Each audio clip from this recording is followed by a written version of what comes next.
60 రోజుల్లో ఇంగ్లీష్ నేర్చుకుని అద్భుతంగా మాట్లాడేలా మేం చేస్తాం. వెంటనే స్పోకెన్ ఇంగ్లీష్ క్లాస్‌కి జాయిన్ అవ్వండి. నమస్తే, welcome back to Suman TV. ప్రస్తుతం మనతో పాటు ఉన్నారు family counsellor, motivational speaker Rajani Ramma గారు. మేడంతో మాట్లాడదాం. నమస్తే మ్యామ్. నమస్తే మ్యామ్. మ్యామ్, మంచి భార్య, మంచి కోడలు అనిపించుకునే క్రమంలో చాలా ఒత్తిడికి గురవుతున్నాం మేము అని చెప్పి కొంతమంది మహిళల యొక్క ఫీలింగ్స్ ఈరోజు ఒకసారి మాట్లాడుకుందాం. అందరి గురించి కాదండి, కొంతమందికి అయితే ఆ ఫీలింగ్ ఉంది. అంటే నేను మంచి భార్య అనిపించుకుని మంచి తల్లిగా అనిపించుకోని క్రమంలో చాలా ప్రెషర్ ఫీల్ అవుతున్నాను. అది ఎన్ని రీజన్స్ అని ఉండొచ్చు. ఒక్కసారి దాని గురించి ఆ క్యాప్షన్ని ఎలా ముగించవచ్చు, అసలు అది నిజమే అంటారా, దాని మూలంగా డిప్రెషన్కి వెళ్తున్నారు లేడీస్ కొంతమంది అని అంటే మీరేం చెప్తారు మేడం? అంటే అసలు మంచి కోడల్ని అనిపించుకోవాలని అనుకోవడం ఎందుకు అసలు? అంటే స్వభావ సిద్ధంగా మనస్తత్వం మంచిదైతే ఆటోమేటిక్గా అంతా మంచే జరుగుతుంది. కానప్పుడే కదా ఈ తాపత్రయం. ఇప్పుడు ఒరిజినల్గా ఉండటం అనేది ఆరోగ్యకరం. ఇప్పుడు యాజ్ ఇట్ ఈస్గా రిసీవ్ చేసుకోగలగాలి ఎవరైనా కూడా. అందరూ ఒక మనస్తత్వం ఉండరు. ఇప్పుడు కోడలు వేరే దగ్గర నుంచి వస్తుంది, వచ్చినప్పుడు అత్తగారి మనస్తత్వం వేరు, మామగారి మనస్తత్వం వేరు, ఇంట్లో సభ్యులు అందరూ వేరు. చెప్పాలంటే హస్బెండ్ మనస్తత్వం కూడా వేరు. ఈ అమ్మాయి ఒక్కటే వేరే మనస్తత్వం, బయట నుంచి వస్తుంది. వీళ్ళందరూ ఒకింటి సభ్యులు. అలాంటప్పుడు ఆ అమ్మాయి అంతమందిని మెప్పించాలి అని అంటే అసలు ఆ అమ్మాయి వల్ల కాదు. కంప్లీట్గా స్లేవ్ అయిపోవాలి. స్లేవ్ అవ్వాలంటే ఆవిడ మనస్తత్వం అది కాదు అనుకోండి, కానీ అవ్వాల్సిన పరిస్థితి అవ్వగలుగుతుందా? అంటే శరీరం వంగినా లొంగినా మనసు అయితే లొంగదు. ఎందుకంటే దేనికి నేను ఇంత తాపత్రయపడుతున్నాను, మనసు అనేది ఎదురు తిరుగుతూనే ఉంటుంది కదా. అందుకని నేను ఇచ్చే సజెషన్ ఏంటంటే, మనం మంచిగా పోతూ నార్మల్గా ఇప్పుడు చూడండి, ఒక చెడు ప్రవర్తన చేయొద్దు, చెడు మాట మాట్లాడద్దు, మీకు వచ్చినంత చేతనైనంత చేసుకుంటూ వెళ్ళండి. అవతల వాడికి అర్థమవుతుంది, ఎవరైనా కానీ తను ఎలా చేస్తుంది, తను వచ్చినట్టు తన పద్ధతి ప్రకారం నార్మల్గా అన్నీ చేసుకుంటుంది అని ఒక అభిప్రాయానికి అలవాటు పడతారు వాళ్ళు కూడా. నువ్వు అనవసరంగా టెన్షన్ పడి అతి వినయం లాగా ప్రవర్తిస్తే మంచి పేరు సంపాదించుకోవాలని, అతి వినయం అనేది తెలిసిపోతూనే ఉంటుంది. అబ్బో ఇంత బిల్డప్ ఇస్తుంది అది ఇది అనేవాళ్ళు అంటారు. అంటే కొంతమంది అలా ఉన్నారంటారా, నటించే వాళ్ళు కూడా? అంటే నిజంగా తాపత్రయం అంటున్నా నేను. అందుకనే మంచి అవ్వాలి అనుకునే తాపత్రయంలో తన పద్ధతిని ఆలోచనని మార్చుకుంటుంటే కనుక ఆ మార్పుని మరి ఏమైనా అనుకోవచ్చు, నటనే అనుకోండి, తప్పనిసరి పరిస్థితుల్లో నేను మారాలి అనుకుని మారుతోంది అనుకున్నా సరే ఏమైనా పర్వాలేదు. ఇప్పుడు చెప్తారు ఈ ప్రపంచంలో నటన కావాల్సిందే అని, కానీ నటన అనేది ఎప్పటికీ నిలబడదు. మన ఒరిజినల్గా ఉన్నదే అదే నిలబడుతుంది. నటన కొంతసేపే నటించగలుగుతాం, లైఫ్ అంతా నటించలేం. ఇప్పుడు ఈ కుటుంబ సభ్యులు అనేవాళ్ళు లైఫ్ అంతా ఉంటారు కదా, వీళ్ళని లైఫ్ అంతా నటించలేం. అంటే నటించి కొంతకాలానికి అలవాటు అయిపోతే కూడా అది నటనే. నువ్వు నవ్వినా ఆర్టిఫిషియల్గానే హీహి అని నవ్వేస్తాం, వెళ్ళిపోతాం. మనస్ఫూర్తిగా నవ్విందే నవ్వు కదా. అంటే ఆ నవ్వుకు ఆవిడ అలవాటు పడిపోయి ఏదో బొమ్మకి ఇచ్చినట్టు ఒక నవ్వు నవ్వేసి ఒక మాట మాట్లాడేసి అలా తిరిగేస్తుంది అనుకోండి, అసలు ఆవిడేంటో ఆవిడకి అర్థం కాని స్థితికి ఆవిడ చేరుకుంటుంది తొందరలోనే. హెల్త్ కూడా దెబ్బతినే అవకాశాలు ఉన్నాయి. ఎందుకంటే తనేంటో తనకు అర్థం కాకుండా పోతుంది. ఏం మాట్లాడుతుందో ఏం చేస్తుందో అర్థం కాదు ఈ నటనలో కదా. ఒక ఏమంటారు, ఒక ఫ్లోలో, ఒక ఏమంటారు దాన్ని, అదే ఉరువడిలో అనమాట. వాళ్ళని నమ్మించాలి, వాళ్ళని ఒప్పించాలి, వాళ్ళని మెప్పించాలి. ఆ ఫ్లోలో పోతూ ఉంటుంటే తనేంటో తనకి అర్థం కాని స్థితి, అంటే తను చూసుకోలేని స్థితి వస్తుంది. ఈ దుఃఖము ఈ బాధ అంతా ఇన్వైట్ చేసుకోవటం అవసరమా? కొన్ని రోజులకి ఏమవుతుంది, తనకి అలసట వచ్చేస్తుంది. ఇప్పుడు నటించేటప్పుడు కూడా నరాలు బిగబట్టుకొని కొన్ని మాటలు ప్రవర్తనలు చేయాల్సి వస్తుంది.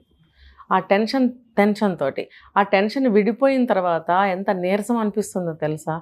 ఎందుకు ఈ సమస్యను మనం ఎందుకు ఇన్వైట్ చేసుకోవాలి? అసలు ఇన్వైట్ చేసుకోవడం ఎందుకు, తర్వాత ఆ ఫేస్ చేయడం ఎందుకు? మనం అసలు ఇన్వైటే చేసుకోవద్దని చెప్తాను నేను. అయితే ఏంటంటే చెడుగా ప్రవర్తించకండి. ఇప్పుడు ఎక్కడ మన ఇంట్లోనైనా సరే, మన ఇంట్లో అందరితో మంచిగా ఉండాలని చూస్తాం. అమ్మ అది కాదమ్మా, నాన్న ఇది కాదమ్మా అని చెప్పడానికి ప్రయత్నిస్తూ ఉంటాం ఇంట్లో మనం. అక్కడ కూడా అలాగే ఉండండి. ఇది ఇలా కాదు అత్తయ్య, ఇలా కాదు మా, ఇలా కాదు మరిది, ఇలా కాదు బావ, ఇలా చెప్పుకుంటూ నడుచుకోవాలి. నటించటం వల్ల చాలా దుఃఖం, దానివల్ల చాలా బ్యాడ్ జరుగుతుంది నాకు తెలిసినంత వరకు. యాజ్ ఇట్ ఈస్గా ఉన్నారు అంటే నా స్వభావం ఏంటో వాళ్ళకి అర్థమవుతుంది. ఒక సంవత్సరం లోపల, అంతకాలం కూడా పట్టదు, ఒక నెల రోజుల్లోనే తెలుస్తుంది. ఇంకా అన్ని ఎక్స్పీరియన్సెస్ రావాలి అన్ని పనుల్లో అంటే 1 year పడుతుంది. 1 yearలో వాళ్ళకి అర్థమవుతుంది ఈ అమ్మాయి ఎటువంటిదో. అలాగే వాళ్ళు రిసీవ్ చేసుకుంటారు. బాబా తనతో ఇది కాదులే, అదైతే తను బాగా చేస్తుంది అనే ఒక అభిప్రాయానికి వస్తారు. అంటే వీళ్ళకి వీళ్ళే ఫీల్ అయిపోతున్నారని అంటారా? వీళ్ళకి వీళ్ళే ఫీల్ అవ్వడము, స్ట్రెస్ కి గురవ్వడం. ఇది 1 side ఇప్పుడు చెప్పాను బేస్ అంతా. అసలు ఇప్పుడు చెప్తాను. వీళ్ళు అమ్మో నేను చచ్చిపోతున్నాను, కొన్నేళ్ళు గడుస్తాయి అనమాట, పిల్లలు పుడతారు, హస్బెండ్ ఒక ఏజ్కి వస్తారు, 35-40కి వస్తారు, ఆఫీస్కి వెళ్ళాలి అంటే ఆ యంగ్ ఏజ్ దాటి కొంచెం ముందుకు వెళ్ళినప్పుడు ఏమనిపిస్తుందంటే త్యాగం చేసేసినట్టు, మరి నేను చాలా మంచిగా ఉన్నాను, నన్ను ఎవరు అర్థం చేసుకోవటం లేదు అనే ఒక ఫ్రస్ట్రేషన్ వస్తుంది. ఇది ఖచ్చితంగా వస్తుందండి. ఇదే నేను చెప్పేది, ప్రాబ్లమ్ని ఇన్వైట్ చేయడం ఎందుకు, దాన్ని మళ్ళీ ఫేస్ చేయడం ఎందుకు? అసలు ఇన్వైట్ చేయకండి, మీరుగానే ఉండండి. అలా అని గయ్యాళి గంపలైతే గయ్యాళి గంపలాగా ఉండమని నేను చెప్పట్లేదు. ఒక మంచి పద్ధతిలో ఉండండి, ఎవరికైనా చెప్తాం, మంచిగా ఉండండి, ఒక డిసిప్లిన్గా ఉండండి, ఒక పద్ధతిగా ఉండండి. ఏ మనిషికైనా ఇవి కావాల్సిందే కదా. ఇల్లు అన్న తర్వాత, సంసారం అన్న తర్వాత, ఇంట్లో ఎంతమంది పాత్రలు ఉన్నారో వాళ్ళందరితో కూడా నార్మల్గా ఒక మంచి పద్ధతిలో, ఒక క్రమ పద్ధతిలో డిసిప్లిన్గా పోతూ ఉండాలి. అందరూ అలాగే పోవాలి. ఈవిడి మీదే కాన్సన్ట్రేట్ చేశారనుకోండి ఇంట్లో ఉన్న వాళ్ళందరూ, ఆవిడ బ్రతకలేదు.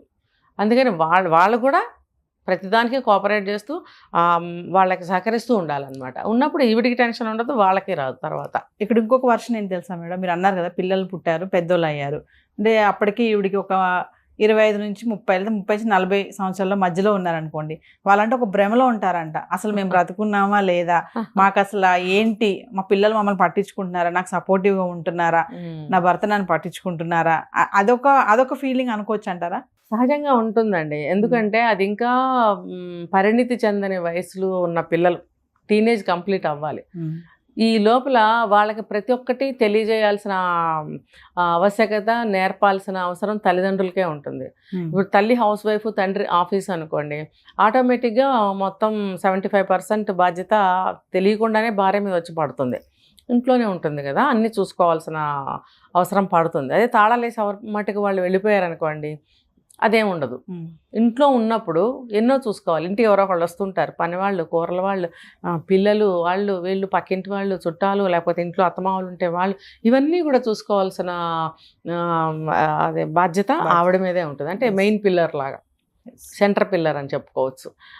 అదంతా ఆవిడ మీద ఆటోమేటిక్గా ఉంటుంది. అది వాళ్ళే ఇంత బరువు తీసుకొచ్చి మీద వేయరు, కానీ దాన్ని అలా బర్డెన్ ఫీల్ అవ్వకుండా టైంని మేనేజ్ చేసుకుంటూ, ఈ టైంకి ఇది నీకంటూ ఒక టైం పెట్టుకో, ఈ మార్నింగ్ బ్రేక్ఫాస్ట్ సెక్షన్ వరకు పని కొంచెం వరవడి ఉంటుంది, అక్కడి నుంచి ఒక 1 hour తనకు పెట్టుకోవచ్చు. 1 hour ఏంటి, 2 hours అన్నా పెట్టుకోవచ్చు. ఎందుకంటే మార్నింగ్ బాక్సులు కట్టి పంపించేస్తారు అందరికీ, దాదాపుగా వంట అయిపోతుంది. మిగులు తగులు వంట ఉంటే ఇంట్లో ఉన్న వాళ్ళకి 12 o'clockకి స్టార్ట్ చేసుకోవచ్చు, ఒక 1 hourలో వంట చేసుకోవచ్చు. ఈ మధ్యలో ఉన్న 10 to 12 2 hours వాళ్ళు ఎలా అయినా చక్కగా ఉపయోగించుకోవచ్చు. అంటే ఫ్రెండ్స్తో సినిమాలకి, షాపింగ్ల కంటే నేను చెప్పలేను, కానీ చిన్న చిన్న పనులు అయితే చేసుకోవచ్చు వెళ్ళి. అలాగే ఇంట్లో మిగతా తీర్చిదిద్దుకోవచ్చు, తను ప్రశాంతంగా కూర్చుని కాసేపు టీవీ చూసుకోవచ్చు, బుక్ రీడింగ్ చేయొచ్చు, పక్కింటి ఫ్రెండ్స్తో మాట్లాడుకోవచ్చు, ఇల్లు సర్దుకోవచ్చు, ఇంటీరియర్ డెకరేషన్ ఏదైనా కావాలంటే చేసుకోవచ్చు, లేదు ఇంట్లో ఉన్న సభ్యులతో కాసేపు స్పెండ్ చేయొచ్చు, ఎన్నైనా చేసుకోవచ్చు. దానికి మానసిక వికాసం కలుగుతుంది. అప్పుడు వీళ్ళు మరి ఆ టైంలో ఏం చేస్తారో, ఎలా ఫీల్ అయిన ఆడవాళ్ళు నాకు తెలియదు. మరి తర్వాత మళ్ళీ మధ్యాహ్నం కాసేపు రెస్ట్ తీసుకోవచ్చు, గంట సేపు, అరగంట సేపు, వాళ్ళు టైర్డ్ అయిపోతే కనుక తీసుకోవచ్చు, టైం ఉంటుంది. మళ్ళీ 4 o'clockకి 3 o'clock పిల్లలు వస్తారు కాబట్టి మంచిగా వాళ్ళ కోసం రెడీ అంటే ప్రతి ఒక్క మూమెంట్ని కూడా ఆ టైం మేనేజ్మెంట్ చేసుకుంటూ ఉంటే కనుక ఎంజాయ్ చేయగలుగుతారు. అంటే టైం వెనకాల పరిగెత్తలేకపోతున్నాం, రన్నింగ్ రేస్ లాగా ఉంటుంది, ఊపిరి ఆడట్లేదు, కరెక్టే. ఆ టైం చూసుకుంటూ పరిగెత్తాలంటే చాలా స్ట్రెస్ అనిపిస్తుంది. అలా కూడా ఫీల్ అవ్వాల్సిన పని లేదు. మనసుకి చెప్పుకుంటూ ఉండాలి. మనం ఆటో సజెషన్స్ మనమే ఇచ్చుకోవాలి. ఎవరో వచ్చి చేయి పట్టుకుని నడిపించరు మనల్ని. మనం ఎలా నడవాలో మనమే డిసైడ్ చేసుకోవాలి. దానికి ఆటో సజెషన్స్ అనే బెస్ట్ మెథడ్. ఏదైనా సరే ఇప్పుడు ఏమైంది, అవుతుంది కదా, చేస్తున్నాను కదా, అయిపోతుందిలే, ఎంతసేపు, ఇలా కనుక మనం అనుకుంటూ ఉంటే మనకు ఆ స్ట్రెస్ ఉండదు. పని పట్ల మనకి ఆ బరువు ఫీలింగ్ రాదు. ఇంకా నన్ను ఎవరు చూడట్లేదు అలా అనుకోవాల్సిన పని కూడా లేదు. అది ఏంటంటే నిజంగా అలా ఫీల్ అయితే, అటువంటి సిచ్యువేషన్స్ ఉంటే దానికి వేరే పద్ధతులు ఉన్నాయి. చక్కగా కుటుంబ సభ్యులందరితో కలిసి, నేను చాలా వీడియోస్లో చెప్పాను, పేరెంటింగ్లో. ఇంట్లో ఉన్న వాళ్ళు పొద్దుటి నుంచి సాయంత్రం వరకు స్పెండ్ చేసినా ఈవినింగ్ పిల్లలు భర్త వస్తారు కాబట్టి ఆ టైంలో అందరూ కలిసి కూర్చొని గ్యాదర్ అవ్వటం, మాట్లాడుకోవటం, కాసేపు చల్లగాలిలో తిరిగి రావచ్చు. సండే కానీ సాటర్డే కానీ ఎటర్నైల్లో తిరిగి రావచ్చు. కావాల్సినంత టైం ఉంటుందండి. వాళ్ళ ఆలోచనల్లోనే టైం ఉండదు, కానీ ఆచరణలోకి వస్తే ఉంటాయి, అన్నీ ఉంటాయి. ఇప్పుడు ఎవరమైనా జాబ్ చేసే వాళ్ళకైనా ఇంట్లో ఉండే వాళ్ళకైనా వంట చేసుకోవాలంటే అదే టైం. ఆ కాస్ట్ టైంలో ఎవరైనా వంట చేసుకుని పక్కన పెట్టేసుకుంటాం, మిగతా టైం ఉంటుంది. ఆఫీస్కి వెళ్ళాలి కాబట్టి ఆఫీస్కి వెళ్ళి వచ్చిన తర్వాత కూడా మీకు ఖాళీ ఉంటుంది. ఇంట్లో ఉన్నారనుకోండి బోల్డ్ టైం ఉంటుంది. బోల్డ్ టైం ఉన్నా సరే మీరు ఖాళీగా గడుపుతున్నారు, సోమరిలాగా ఉంటున్నారు, మీరు ఏం పని చేయట్లేదని అనట్లేదు. పాపం చాలా పని చేసుకునే వాళ్ళు ఉన్నారు, సోమరిగా పడుకునే వాళ్ళు ఉన్నారు, లేకపోతే ఫ్రెండ్స్తో కలిసి షాపింగ్కి సినిమాలకి వెళ్ళిపోయే వాళ్ళు ఉన్నారు. ఇంకా అలాంటి వాళ్ళకి నేనేం చెప్పను, ఎప్పుడూ ఏమీ చెప్పను వాళ్ళకి. ఎందుకంటే అలాంటి వాళ్ళని మనం మార్చలేము. కాస్త మేము బాధపడుతున్నామండి, మాకేమైనా రెమెడీ ఉందా అని ఆశగా చూసే వాళ్ళకైతే నేను ఏదైనా చెప్పగలుగుతాను. సో అలాంటి వాళ్ళకే నేను ఎప్పుడు కూడా చెప్తాను. కాబట్టి భర్త ఆఫీస్కి వెళ్తుంటే మాత్రం ఏముందండి, ఆ కాస్త టైంని మనము చక్కగా ఎంజాయ్ చేయొచ్చు. 4 మాటలు మాట్లాడుకుంటూ ఆ టైం స్పెండ్ చేయొచ్చు. వంట ఏం చేయను అని అడగచ్చు ఒకళ్ళకొకళ్ళు. ఇద్దరు కలిసి కూర్చుని కాఫీయో టీయో పాలో కాసేపు తాగొచ్చు. ఒక్క 10 నిమిషాలు పావుగంట కూర్చుంటే ఎంత ఎనర్జెటిక్గా ఉంటుందో తెలుసా అండి. అది అనుభవించాలి, అది ఇంప్లిమెంట్ చేసుకోవాలి ప్రతి ఒక్కళ్ళు కూడా. ఏదో ఒకటి ఇల్లు ఉంటుంది ఎవరికైనా, చిన్నదో పెద్దదో ఉంటుంది కదా. ఇద్దరు ఒక్కొక్క చోట కూర్చుని తాగితే తప్పేమీ లేదు. పిల్లలు స్నానం చేసి స్కూల్కి రెడీ అవుతుంటారు. మరి ఇంట్లో ఉంటే పెద్దవాళ్ళు వాళ్ళు కూడా ఉంటారు, ఖాళీగానే కూర్చుని ఉంటారు, కాఫీ తాగుతున్నా వాళ్ళకి ఇచ్చిరండి, మీరు తాగండి. మీరిద్దరు కూర్చుని తాగొచ్చు కదా. ఎక్కడికో వెళ్ళిపోయి ఒక్కళ్ళే తాగడము, తను నాతో కలవట్లేదని ఫీల్ అవ్వటము, ఎంజాయ్ చేయలేకపోతున్నాము, నన్ను ఎవరు పట్టించుకోవట్లేదు, నన్ను ఒక బానిసలాగా చూస్తున్నారు, నేను పనికి మాత్రమే పనికి వస్తున్నాను, నాకెవరు సపోర్ట్ ఇవ్వటం లేదు అనే భావాలు రానివ్వకుండా మనం చాలా వరకు మేనేజ్ చేసుకోవాలి. ఇప్పుడు రెండు కప్పులో గ్లాసులో నువ్వు కాఫీయో పాలో కలిపినప్పుడు నువ్వు అక్కడికి వెళ్ళి ఇద్దరు కూర్చొని తాగొచ్చు కదా. ఇప్పుడు ఈ మగవాళ్ళు కదిలి రారు, కానీ బాధ నీది, అవసరం నీది, కలిసి కూర్చోవాలనే కోరిక నీది, స్పెండ్ చేయాలనే కోరిక నీది, సపోర్ట్ కావాలనుకుంటున్నది నువ్వు. కాబట్టి నువ్వే వెళ్ళు. ఎంత చెప్పినా కొంతమంది భర్తలు మారినప్పుడు నువ్వే వెళ్ళు. కాబట్టి వెళ్ళి ఆ టైంని అలా ఎంజాయ్ చేయొచ్చు. బ్రేక్ఫాస్ట్ కలిసి తినొచ్చు. అందరూ వెళ్ళాక ప్రశాంతంగా తింటాను అనుకుంటే ఆ తప్పు నీది. ఇది ప్రతిదీ నేను డీటెయిల్గా చెప్తున్నాను. ఇవన్నీ ఇలా అనుకోకుండా, ఇలా చేయకుండా ఫ్రస్ట్రేషన్ అయిపోతే ఎలాగా?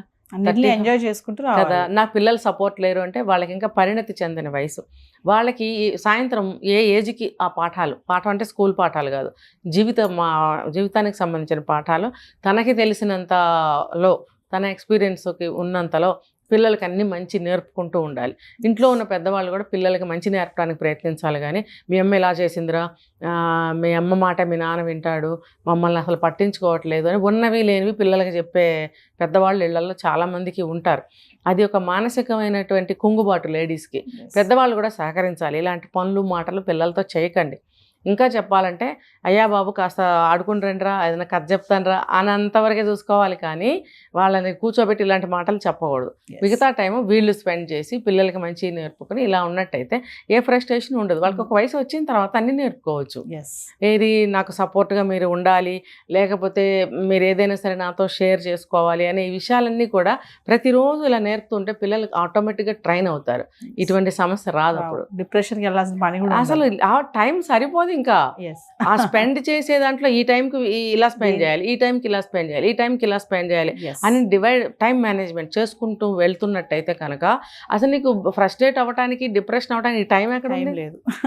ఇందులోనే నువ్వు ఎంజాయ్ చేస్తూ నువ్వు దేన్నో వెతుక్కుంటున్నావు కదా, ఆ వెతుకులాటలోనే నీకు సాయంత్రం అయిపోతుంది, నీకు డిప్రెషనే రాదు. Thank you.